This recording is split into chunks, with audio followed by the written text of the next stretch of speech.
Welcome back to the Mom Curious podcast. I'm Daniella Rabbani, your very humble host. And I have to say that I'm really excited to be speaking to Casey, who is a midwife at Oula. We're going to get into what Oula is, but I want to tell you why this conversation is so important to me and to you, dear listener. I went to an Oula event, which was a mother's event where they interviewed Hannah Bronfman about her experience delivering her baby with Oula.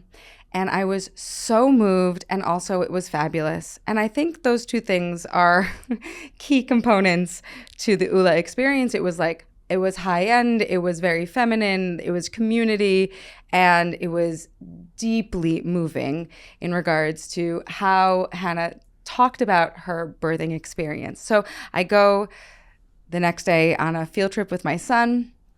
I'm holding the swag bag from Oula. It's insulated. It's nice. It keeps my snacks fresh. And at the playground, I see a mother holding her maybe 2-week-old baby in a wrap and looking after her 3-year-old. And the mother stops me and says, "Oh my God, I just had my baby with Oula." Oh, that's so great. Now, I'm a person people like to divulge a lot of information to, hence this podcast, but I said nothing. And she went on to tell me about her VBAC, about how her recovery was so seamless and so different from the first time around, how she's able to be present for her first son, and how grateful she was. And when I posted this on my social media feed at Daniella Rabbani, I spoke with Oula and I said, in 2025, we want to dedicate our podcast episodes to women's health. Would you come on? And here you are, Casey Selzer, a midwife at Oula, sitting down with us, letting us know what this new paradigm shift is in maternal care, why and how. Welcome, and thank you so much for being here. Thank you so much for having me. I'm really honored to be here and excited to have this meaningful conversation. And I just love that story so much because our patients are just incredible in that they especially a patient like that where they had a different kind of experience and they lived that truth that a different way of birthing is possible. Yeah. And that is why we built Oula. I had my children almost 8 and 5 years ago, and Oula was not around. I did look for a midwife, but I couldn't find someone who took insurance. I ended up going with a care team that had a relationship with the birthing center, which is also no longer at one of the hospitals here in New York City. And let me tell you, I tried. I read all the Anna Mae Gaskin books, et cetera, and there are so many people who I know have had gorgeous experiences in their birth, but not enough. Mm-hmm. More people exist like me where it was like, nice. I enjoyed birth. I actually had a nice time both times, but it wasn't quite as supported as what I heard from this mother and from Hannah Bronfman and from the testimonies I'm hearing from your amazing clientele. And I am just grateful that you exist here in New York City and also that you're expanding, from what I understand, to the rest of the country. Yeah. Let's start from the beginning. Sure. What is Oula? It's a good place to start. It's a very fitting birth story to have in our birth themed conversation. So Oula, for those not familiar, is a collaborative care practice. So we are setting out to redefine the experience of maternity care in this country in a very expansive way, in a way that really centers our patients as whole people, and that this is a transformational life experience of becoming pregnant and giving birth, from preconception, from GYN care, right? Thinking about and planning your fertility journey to being pregnant, going through the process, which includes sometimes miscarriage, complex medical things that arise, giving birth, and postpartum. So we are creating a network of all the experts in all the different areas of that experience that you might need. and really kind of trying to break down that binary of you have to know exactly what you want and you have to choose it before you even get pregnant. And you can either have the high risk OB, in a super medicalized experience, or a home birth midwife, right? Right. We actually don't believe in that. We believe in breaking that down and that you should have what you need at the right time that you need it. Yeah. And hey, wouldn't it be revolutionary to actually center our patients and listen to women? To so sad that lead with autonomy, Wait, right? Can I just say that that's crazy that that's know. revolutionary? This is change, though, in the current system. And I think there's a really interesting research study called the Listening to Mothers Survey, where they interview, women and birthing people about their birth experiences over the years. And they try to understand what makes for a satisfying birth experience. And I think it's so compelling that it's not so much, the research shows it's not so much the nuts and bolts of the day, meaning unmedicated labor versus epidural, or even vaginal birth versus cesarean birth, right? But that feeling, that sense of autonomy, that you are steering your own ship on these uncharted waters of this adventure with all the support you need. In this peak life experience. Because that's true for literally every day of our lives. When we are not at will, it's a terrible feeling, to feel like you don't have a say in your own life. But this is peak life experience. Yes. And it ought to be meaningful. Absolutely. It touches every part of our lives. Our emotional well-being, our relationships, our relationship to our work, our identity, of course, our physical health, every aspect of our life. And you deserve to be supported through this normal life event that is sometimes medical too, right? And that's really where our philosophy comes from. Wow. Is meeting people where they're at, right? So I introduced you as a midwife. Yes. And for me, I think I get what a midwife is, but I'm not sure that everyone does. Can you break your role down for us in this process, both in the labor room, but also leading up to the birth experience for your patients? Yeah, definitely. So I love speaking about midwifery. I think as a midwife, we're always advocating both for midwifery as well as for our patients at the same time. And education's a big part of that. So as a midwife, I am a licensed independent medical provider. So I have a license in New York State to practice midwifery, but we are all nationally accredited by a national certifying body.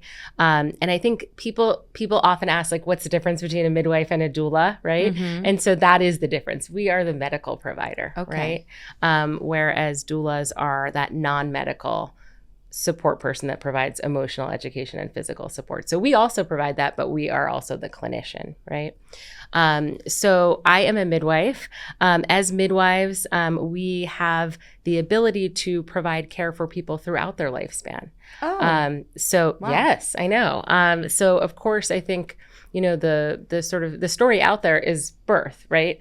About midwifery, you think of it in that way, but actually midwives are experts in providing well person care. And so we offer that at Oula, creating a safe space to come for your GYN visit. This could actually be a good experience. Oh, fun. And so am I talking to my new provider? It could be happening right now. Oh my God. And we're super excited about kind of just building that village mentality of wherever you're at in your process, Oula could be a place where you come and you belong and you feel welcome and listened to and heard. So we provide outpatient clinical care to patients wherever you are in the process, preconception, throughout prenatal care. When you come to Oula, the first clinician that you will meet will be a midwife. And at that visit, we will figure out with you, what are you looking for out of your birth experience? We ask really unique questions to kind of quickly break down the hierarchy, the power dynamic of a typical clinical visit, to really be on the same level as our patients, and to really let our patients lead. What does good look like to you? What matters most to you? And then we set off on creating a care plan together. Wow. With the patient at the center of that. So what comes up in that first visit is like reviewing your health history, right? Like, who are you? What is your health wisdom that you bring into this experience in your life? And when we learn more about you in that visit, then we can think about, okay, what comes next? Like, do we need to bring in our OB partner? So we have a collaborative care practice. So we have midwives and OBs working together in all of our clinics. And OBs are experts in more complex medical conditions, right? So midwives are really trained in, foundational physiologic labor and birth care, meaning that we know all about complex medical things. We recognize risk factors. And when we recognize those things, we consult and collaborate with an OB who's an expert in making the care plan there. But not necessarily is what I'm hearing. Not necessarily. And so you might come into your pregnancy journey and stay with midwives the entire time, unless you want to meet with an OB because you're like, I'd just love to chat with like who's in the background as this safety net, right? I would want to. And I think that makes sense, you know? And so our patients are able to meet with an OB virtually or in person in the clinic for a visit prenatally, even if there's no complex medical conditions that arise. Now, if something does come up, like gestational diabetes, for example, or something, that happens in pregnancy, then our OB is more involved and meets with you more regularly. And we set that care plan together about what that would look like. And then when you come into labor and delivery, again, your midwife meets you on the labor floor. We sort of facilitate and kind of pave the path for the experience at the hospital. We like to think of ourselves as sort of advocates for you within the system, right? And we will introduce you to the OB who's on the floor that day as well. And so you'll have your team there ready to go. And it's the same communication. It's the same core values that our clinicians bring to your outpatient clinic experience that we bring to the big day, and beyond. It sounds like I know we'll get into postpartum because it's. Do you want to? Yeah, anytime. Sounds like you want yes. to. I'm here for it. Yeah, I think because we do have a lot of people here who have already had their babies. Yes, and they definitely are. Anyone who hears about Oula is excited to spread the word. But if we've already had our kids, we've already had our kids. Right. Tell us about how we take care of ourselves postpartum. Yes. Which, by the way, exists. 8 years out, 5 years out.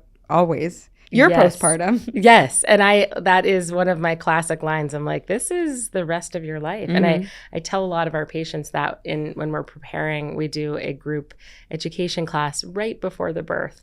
And we come together and I talk a lot about kind of just preparing yourself mentally and emotionally for this big transition, which is the foundation of your parenting journey. Yes. Which, as you and I know, never ends. It never ends. And also, without being healthy, it's really very difficult. Yes.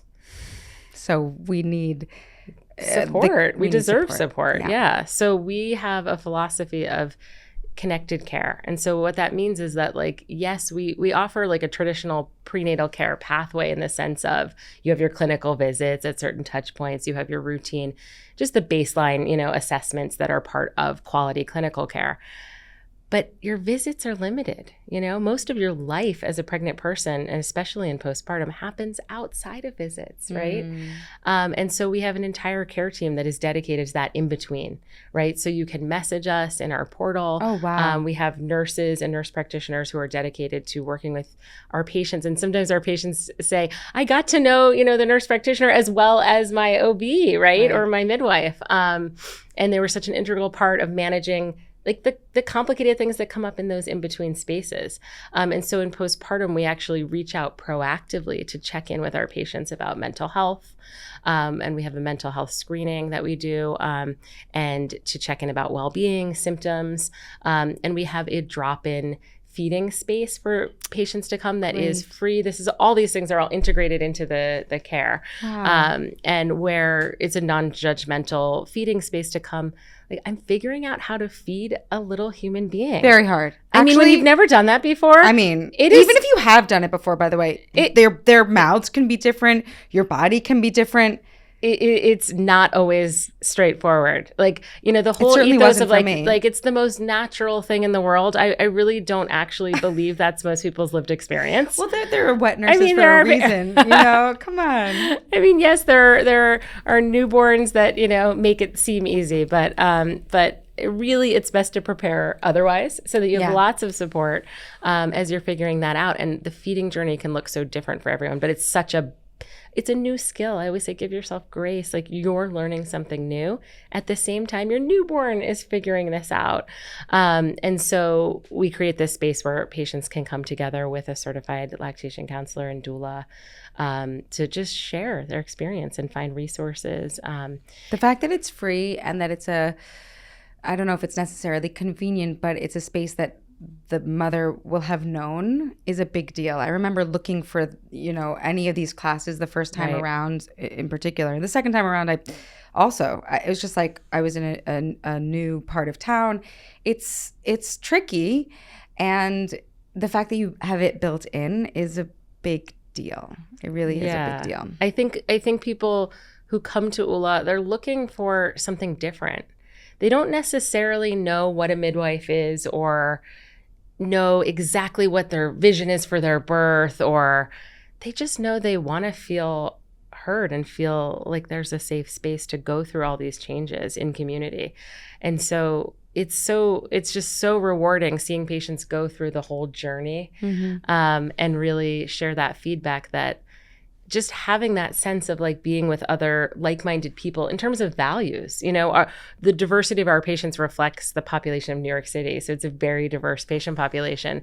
And so every birth, every story is unique, and yet the things that we all need and deserve are very universal in terms of feeling heard, feeling listened to, having a space to escalate like clinical concerns and ask questions, right? And that sounds like you have time, because in the OBGYN model, from my experience, we would have 15 minutes with our doctor. And as loving and caring as they were, and I actually had the experience of seeing how profound and important this role was to my doctors in the labor room. And when my babies were crowning, I could see the way they feel as I feel on stage, as opposed to when I'm in an audition or rehearsal or, whatever. Their office felt like something they had to do, and all of a sudden the delivery room felt like this big spiritual moment. Like, this is where, they were supposed to be all along, and I really felt their presence. Yeah. Oh, I didn't feel that in the office. Oh, and what I'm hearing from you is that your office experience sounds like it's not 15 minutes.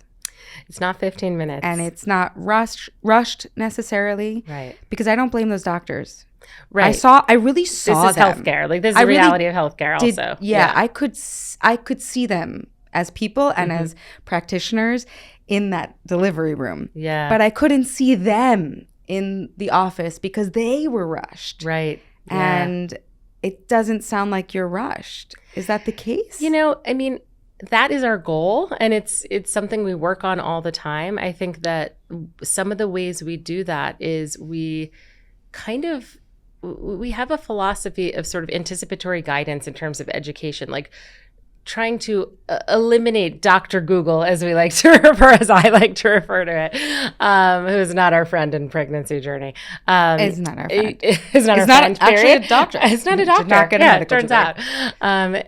But, where we kind of try to show patients, like, here's where you're at in the process, and here's like a teaser of what comes next, And if you want to zoom out and look at the whole experience, like, you can do that too. But like, let's make this kind of a bite-sized experience, and like the things that you can engage in the first trimester are really different than what you can kind of take in and think about and explore in your second trimester, right? So many patients, I think, get to the third trimester and they start looking around at in their care team, kind of like, where am I? Like, I just got through all the genetics testing and the Right. ultrasound, the uncertainty, the vulnerability, ambiguity of that early pregnancy phase. And then they start thinking about the birth at that point, right? So by having that philosophy of this anticipatory guidance and trying to kind of show what comes next, we try to sort of pull out some of the basic educational things and sort of give that to patients ahead of time so that when you're in the visit, you can really personalize and maximize that time, right? Because a lot of providers, you know, when we're trained like, okay, at this certain visit, you always talk about like X, Y, and Z, right? You always talk about the clinical issue. You always talk about doulas at 28 weeks, right? Or something like that.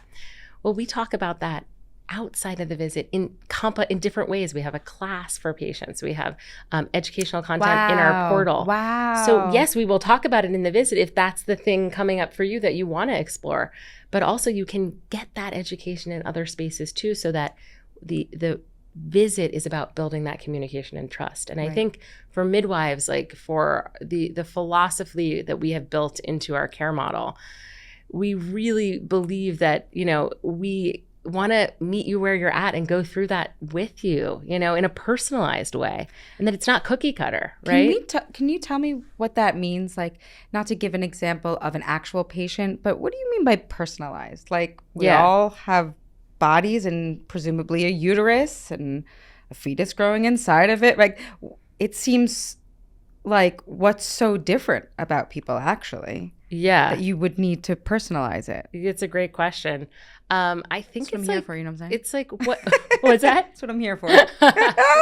I think of it as like, when you walk out of a visit and you say, I never asked about the thing that was really on my mind this week, you know, to us, that means we didn't do our job, right? And so we actually, when we open the visit, it's in a very open space of like, what is coming up for you? What do you want to get out of this visit today? That is different than standard clinical care, where you come in and it's all about your statistics, right? Like your what's your weight today, your blood pressure, you know what, and checking off the clinical things. So we got to get those things in, and we do. It is, the basic things are important, but we start with, how are you? And we're looking at you. We're sitting right here. We're not on our computer at the same time, so we're not really listening to you, right? We're really facing you and really making space for you to lead, to go back to that theme of autonomy, for you to lead what's going to happen in that visit, right? Yes, of course, we have our things we want to talk about, and we will get them in, but we want to hear from you of what's most important to you. So that visit, like I said, you know, the visit is a pinpoint in your month, right? That day, maybe there's like an interpersonal thing going on for you, or maybe the state of the world is on your mind that day, or maybe you have a fear of needles and you know you're getting your blood drawn that day, you know? So by creating that sense of spaciousness, and it's really an approach more than so much time, right? We do have more time than a traditional visit, but it's more about that philosophy and approach and style of our clinicians. Physiologically, the body relaxes more in that relationship dynamic. Yes. Like, even just hearing about it, I'm reminded that, like, oh, I'm not putting on this armor to speak to a doctor as a sort of like, I got to get my points in, and I have to either look well enough, or I have to look sick enough, or I have to maneuver this relationship so that I get my needs met.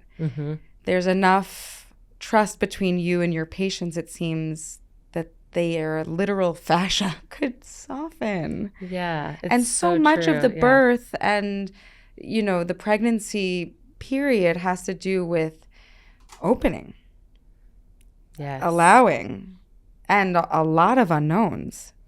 So I appreciate that you make that distinction, that it's like, it is time, but it's also just an approach to the way you're dealing in a relationship. You have an actual relationship, which I don't know that that's the case for most doctors and patients. If I walked into my doctor's office now, I don't think they would know who I was. Yeah. And we have a team approach. So it's not like you're going to see one midwife the entire time. But because of how close-knit our team is, we are able to create that experience with a group of providers, which is also really unique. And I think the opportunity there, I think some people come into care with a thought of like, okay, I want to know who is my one provider that's going to follow me through the entire time. You actually have a choice at Oula, since that's the theme of the conversation, that you actually can see one provider for majority of your pregnancy care if you choose that. Oh, wow. But most of our patients actually flow through the team because there's wisdom to gain from each provider, right? And logistically it might not work, right? We want to make it convenient. We have virtual visits as well as in-person visits, and also like logistically, your doctor or midwife might not be available there for when your you come birth. in. Yes, exactly. That's a real thing because like babies don't know dates and times. That is true. Very true. Unless you're having a C-section, which we should probably get into. Yeah, we should. Yeah. Is this kosher at Oula? Yes, C-section? Definitely. I was a C-section baby, so I'm always. Yes, I'm always like very defensive. I'm like, can we not make that bad? Shame that, please. Just to like let you know my bias. Yes. I'm like I believe that all birth is natural. I do. There's too. just no way to bring life into this world and not call it natural, beautiful, perfect. Thank you. In my view. I was a C-section baby, and so was my husband and all of our brothers and sisters, and here I am. I did enjoy having vaginal births, and great. Kudos. Great. Yes. Fantastic. Yeah. Yeah. But what is the opinion of getting a C-section, and how do you hand off care in that situation? Because I'm assuming you're not a surgeon. I am not a surgeon. Thankfully, everyone can exhale. Yeah. So yes, I think definitely. When we talk about cesarean birth, it's a part of the experience. It can be, for a lot of people. And our goal is to promote normal physiologic experience, and we have midwifery wisdom that we can bring to your experience. And at the same time, as you said, cesarean birth may be the best way for you to give birth for a variety of reasons. You were saying even with yourself, no? Yes. I had a high-risk pregnancy with my twins, and I had a planned cesarean birth. I bet you knew who your provider was on that day. Actually, I went into labor, and so I didn't know. Well, there you go. And I think, a lot of our patients who come in thinking, oh, I would like to know exactly who the person is, when they kind of settle in, as you described so beautifully, and like sort of exhale and relax into kind of the Oula-verse, as we call it, like you belong here. Actually, when they go through the birth experience, they're like, everybody was wonderful. And so it didn't matter that it was A, B, or C in terms of the actual provider.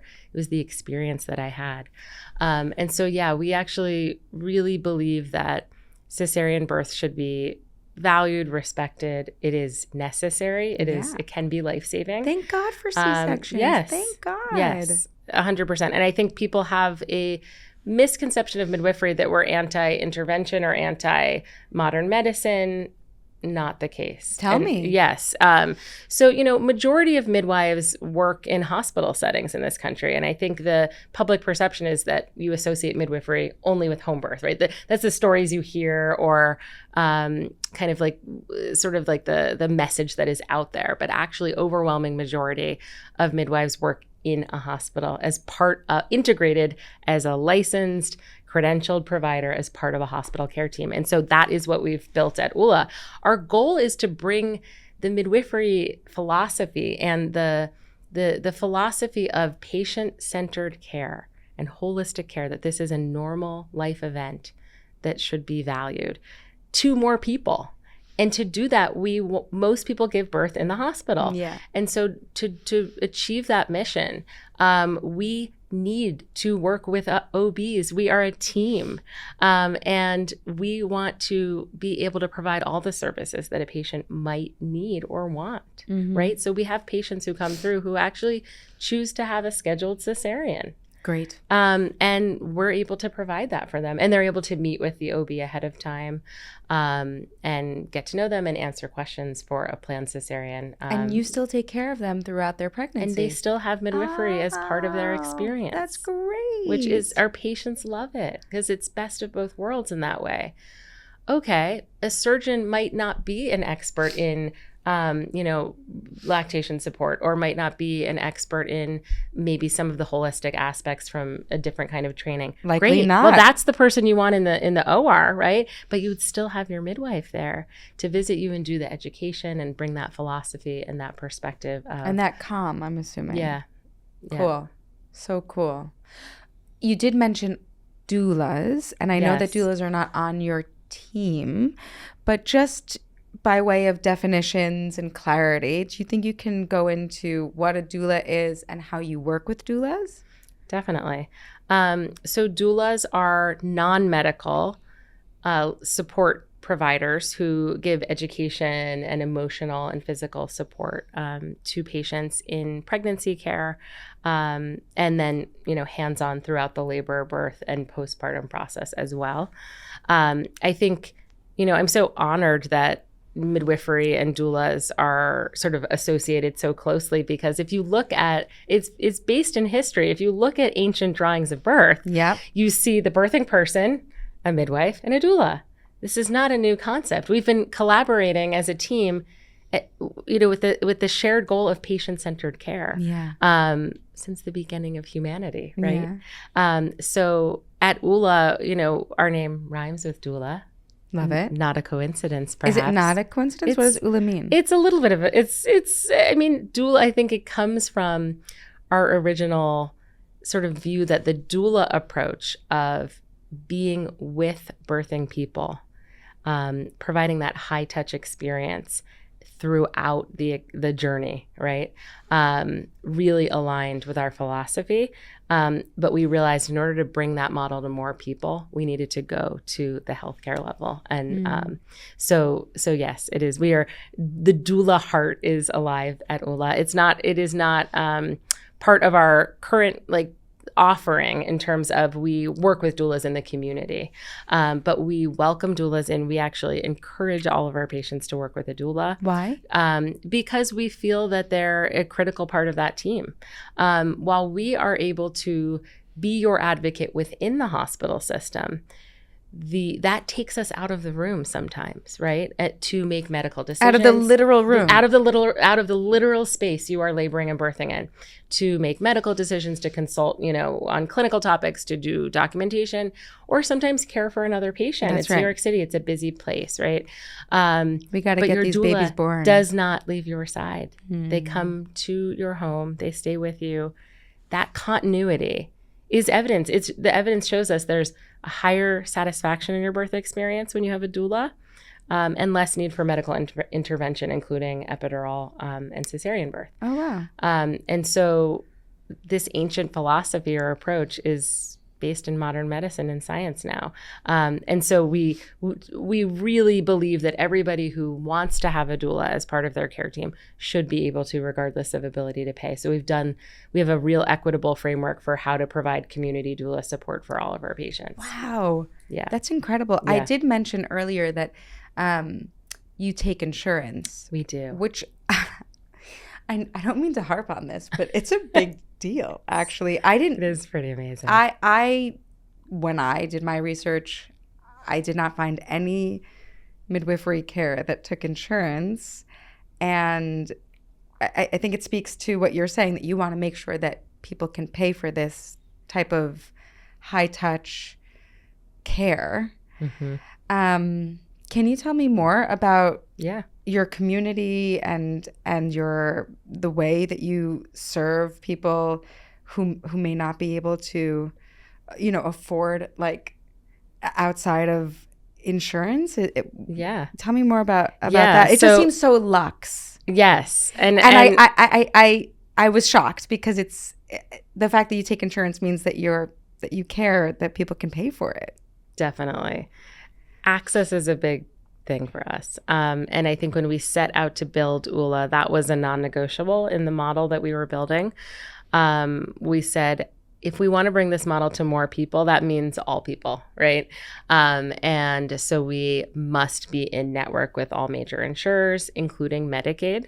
And I think that it is something we're really proud of, to be able to provide an experience that feels luxe, that feels great. I mean, it's gorgeous. The facilities are very people walk fabulous. in the clinic and it's like, this is lovely. I feel gorgeous. My blood pressure, like my own blood pressure when I walk in our clinics, comes down. That's a real thing, huh? Yeah, it's a real thing. Beauty. I know, it's incredible.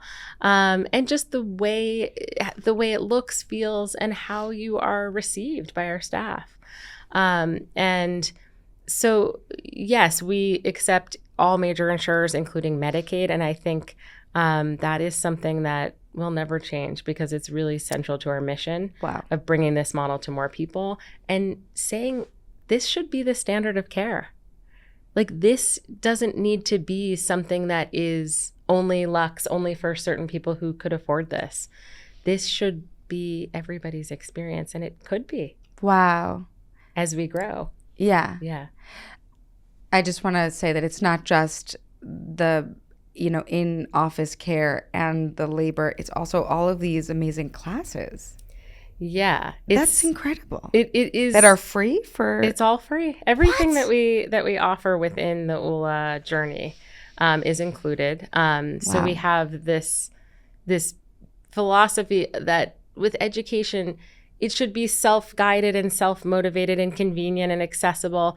And also it should be about community and peer support, right? And that if you start to build that community prenatally, it helps set you up for finding your village in the postpartum space as well. And so, yes, we offer classes around planning your birth plan. And we have a group that gathers right at the end of pregnancy called the final stretch. Kind of fun. Get it. And then we have our newborn feeding space, and we're also developing a class right now specifically for Black patients. Wow. To address advocacy and empowerment in the birth experience that's unique, recognizing that equity means that not all patients need the same thing.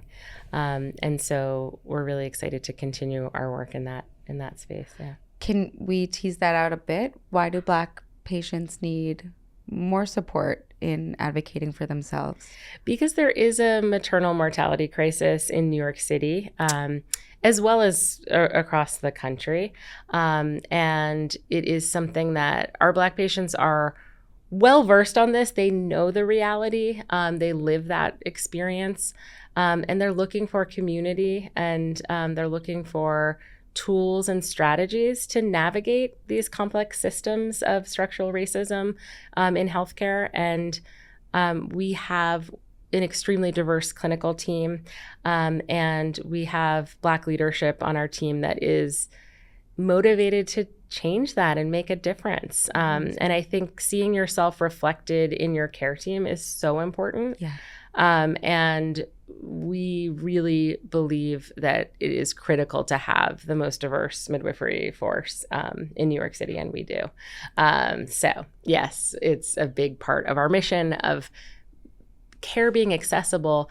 It's insurance. It's also feeling like your people are there and that you can find your people. And that's why I love the team approach, because every midwife is different, and you get something out of each visit, and you might find, oh, well, this conversation today was so what I needed. I'm going to come back to this, and then you could schedule with that provider again if you wanted. Mm-hmm. Or you could meet me the next day, and you could meet someone else and get something different out of that. But in terms of your identity, it's really critical to feel that sense of concordant care in terms of race. That's what we're learning from our Black patients and providers. Thanks for doing that. Yeah. You did mention community being important, and I just wanted to open up the conversation around that. Why is community important? Why can't we just do this, me and my doctor and call it a day? Yeah. I mean, the whole philosophy of it takes a village, right? The catchphrase, it takes a village. It's real. And I think we are giving birth in a time in our society and culture where we're just increasingly isolated. We're on social media more and more. We're not in touch as closely with our nuclear family as we once were, right? In many cultures around the world, the postpartum period is a time where your community cares for you, the birthing person. And we don't see that in the States, right? We see lack of support in the postpartum space in terms of maternity, leave, family leave. Yeah.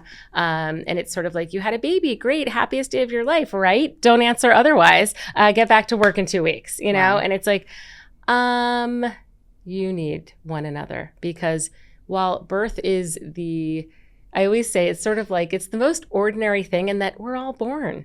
I know, but it is the most extraordinary thing, right? How can it be both at the same time? It's, to me, because life is both that at is the same the magic time. of it, right? And Yes. it's like, I just feel like you need people who have gone through this before you or going through it with you.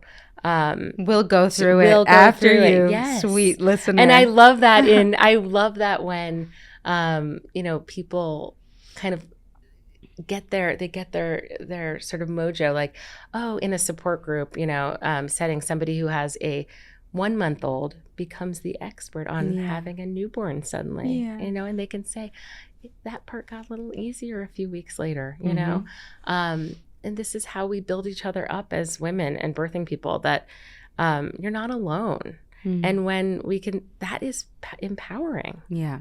And so that is really a big part of what we do. And as we grow, we see more your story of the mom in the park, and when people find each other, it is this commonality of like, I found someone with shared values who also found Oula, and she was so excited. It was I the sweetest love thing that. I had It ever. is like, And she looked so so healthy and joyful. vibrant and connected to the baby who was sleeping on her chest and to the baby who was running all over the playground. It was so cute. So sweet. And to me, she was so present in her body. It was so cool. It was such a beautiful, really, really cool, beautiful experience. I want to get to know you a little bit better. Yeah. You've been an amazing spokesperson for Oula. Yes. I love that you love I'm very your job. passionate. Are you?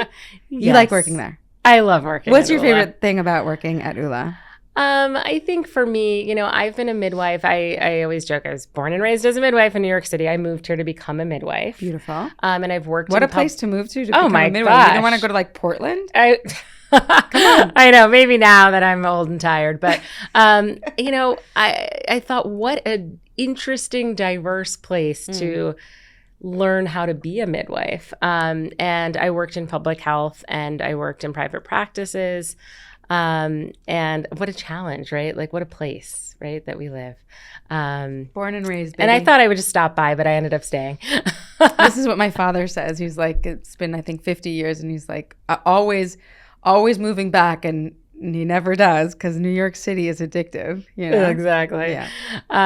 And so I think that, it's just one of the things about Oula that really drew me to the mission.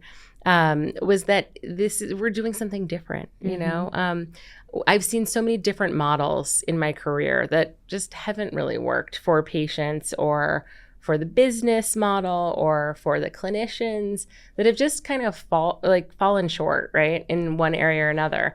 And when I met the founders of Oula, I was energized to, let's try something different. A lot of the things we're advocating for at Oula, the midwifery workforce in New York City has been advocating for decades as well.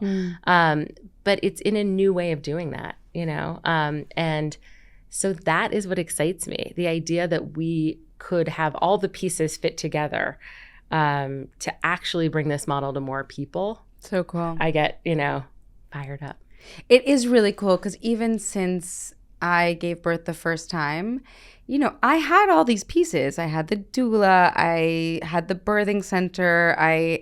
There was a lot of access to fantastic podcasts about midwifery and books and all of this.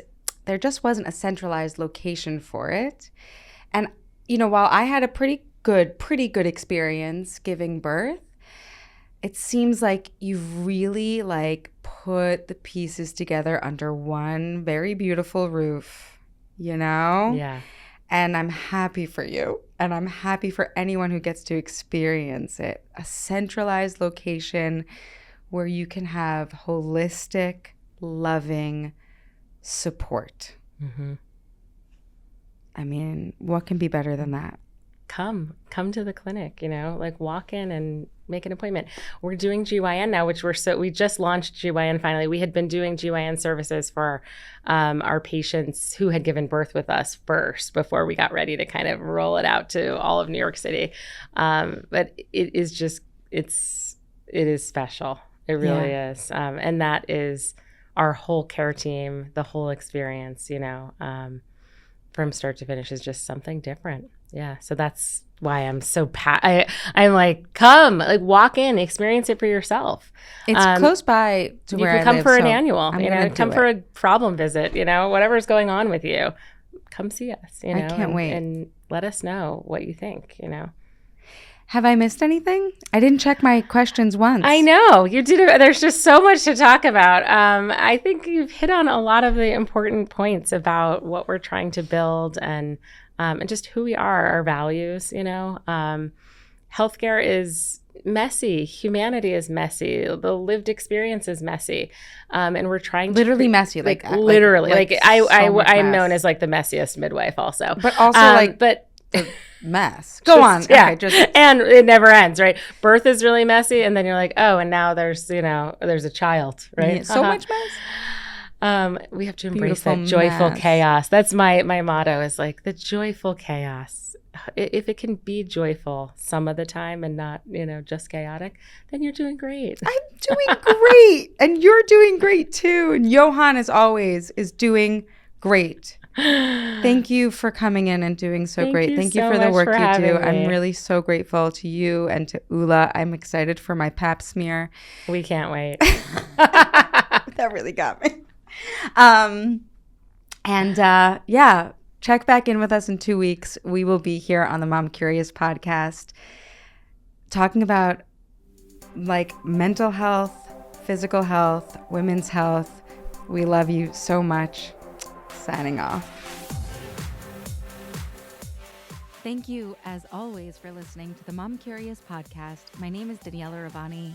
I am your host, and I would love to continue this conversation at Daniella Rabbani on Instagram. And if you'd be so kind to rate and review, share this podcast, I would be just really grateful. Catch you next time. Every Tuesday on the Mom Curious podcast, produced by Hoff Studios. You can find them at Hoff Studios on Instagram as well. All right, have a great day.